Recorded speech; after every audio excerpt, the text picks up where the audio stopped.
नमस्कार, मैं doctor Anchal Gupta, senior eye surgeon, Netramai foundation, New Delhi.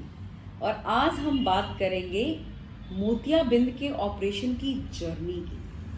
आज वो मोतियाबिंद का ऑपरेशन जो इतना आधुनिक हो गया है, क्या आप जानते हैं सबसे पहले विश्व में किस विधि से किया जाता था? यहाँ पे सबसे मज़ेदार बात यह है कि विश्व के पहले कैटरैक्ट सर्जन इंडियन थे, सुश्रुत संहिता। सुश्रुत एक बहुत ही रिनाउंड सर्जन थे जिन्होंने 800 बीसी में पहली मोतियाबिंद की सर्जरी करी। पहले ज़माने में मोतियाबिंद का ऑपरेशन काउचिंग नाम के प्रोसीजर से होता था। एक गर्म सुई को आँख के किनारे में डालते थे और मोतियाबिंद को आँख के अंदर ही धक्का देके छोड़ दिया जाता था। काउचिंग बहुत समय तक चलती रही। सेंचुरीज तक मोतियाबिंद का इलाज सिर्फ काउचिंग द्वारा ही होता था, अनटिल 20th सेंचुरी के अर्ली पार्ट्स में लेंस का इन्वेंशन होना शुरू किया। लेंस के पहले इन्वेंटर डॉक्टर हेरोल्ड रिडले थे। डॉक्टर हेरोल्ड रिडले वो द फर्स्ट पर्सन जिन्होंने लेंस बनाया ताकि आंख मोतियाबिंद के ऑपरेशन के बाद सिर्फ अंधी ही ना रह जाए। पहले ज़माने में मोतियाबिंद का ऑपरेशन करके आंख में बिना किसी लेंस के प्रत्यारोपण के यूं ही छोड़ जाता था, जिस वजह से काला मोतियाबिंद, पर्दा अपनी जगह से खिसक जाने की शिकायत और इवन गैस सिंड्रोम नाम की कई तरह की परेशानियां होती थी।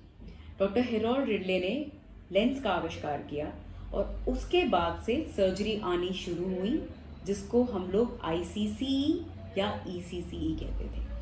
ICCE सर्जरी में लेंस को अपनी पूरी कैप्सूल समेत निकाला जाता था और आँख के अंदर एक ऐसा लेंस बिठाया जाता था जो कि आँख की आगे वाली मसल्स पे बिठाया जाता था। इस समय में मोतियाबिंद के ऑपरेशन के बाद लगभग 10 से 12 टाँके लगते थे।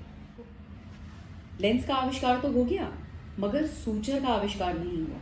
तो उन दिनों मरीज को मोतियाबिंद के ऑपरेशन के बाद में वार्ड में लेटा देते थे और दोनों तरफ सैंड बैग्स यानी कि बालू से भरे बोरे रखे जाते थे और मरीज 1 महीने तक हिल भी नहीं सकता था ताकि उसका जख्म खुद ब खुद भर सके।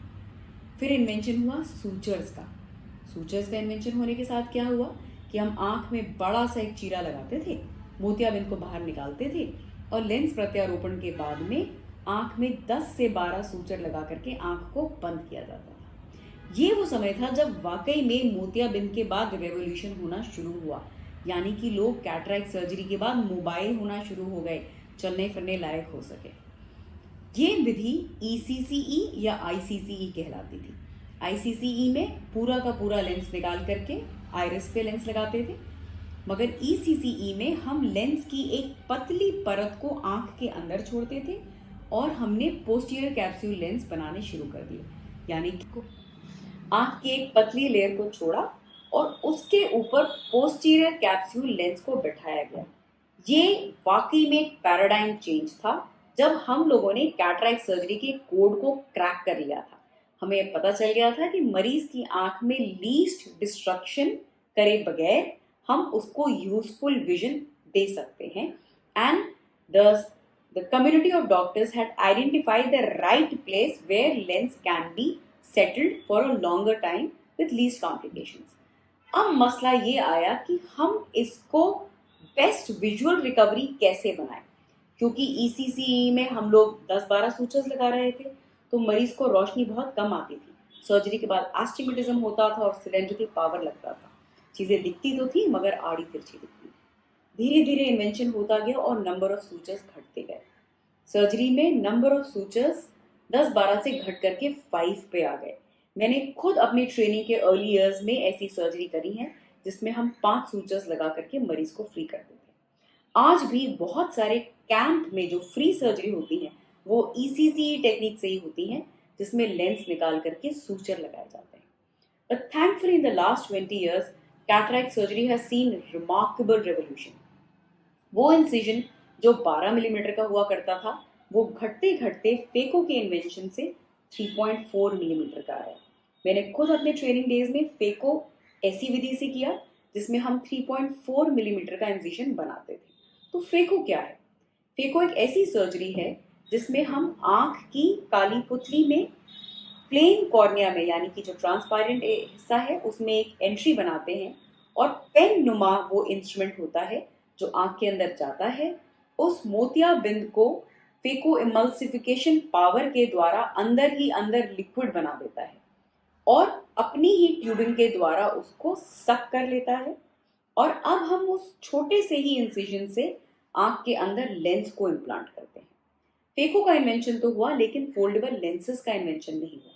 यानी कि हम छोटे इंसिजन से इंस्ट्रूमेंट डाल करके मोतियाबिंद तो कर देते थे, मगर वो लेंस जो हमें आंख के अंदर इम्प्लांट करना था, उसके लिए हम लोग इंसिजन को वापस से बड़ा करते थे, लेंस डालते थे, एक सूचर लगाते थे, यानी 12 सूचर से घटते घटते हम 1 सूचर पे आ गए।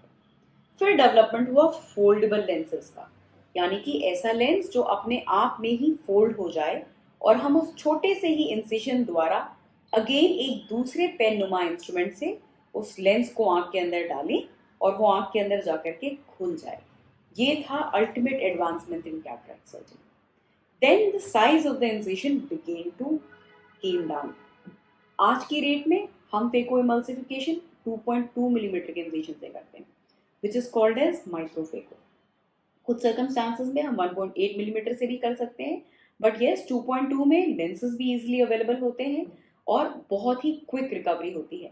मरीज अगले दिन दफ्तर जा सकता है।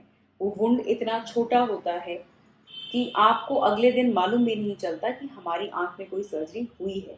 पहले एक ज़माने में जहां हम 1 महीने तक सैंड बैग के बीच में लेटे रहते थे, यहाँ हम अपने मरीज को अगले दिन से नहाने की अनुमति देते हैं, बिकॉज जितना छोटा है इंसिजन उतनी कम इन्फेक्शन की संभावना।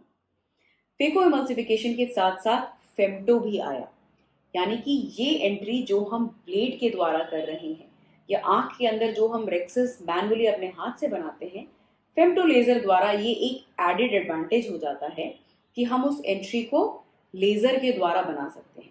फेम्टो का कुछ डिसएडवांटेज ये होता है कि सर्जिकल टाइम लंबा हो जाता है। एक ओटी में जाकर के हम इंसिजन बनाते हैं, फिर वो पेशेंट अपने बेड से उठता है और दूसरी ओटी में ले जाकर के हम कैटरैक्ट करते हैं।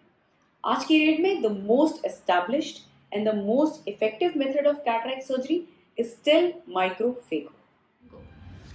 But here comes the real game changer which we are practicing at Netramai Foundation is CMICS, यानी कि उस रूटीन MICS को भी एक लेवल हम ऊपर ले गए, द कस्टमाइज्ड MICS सर्जरी।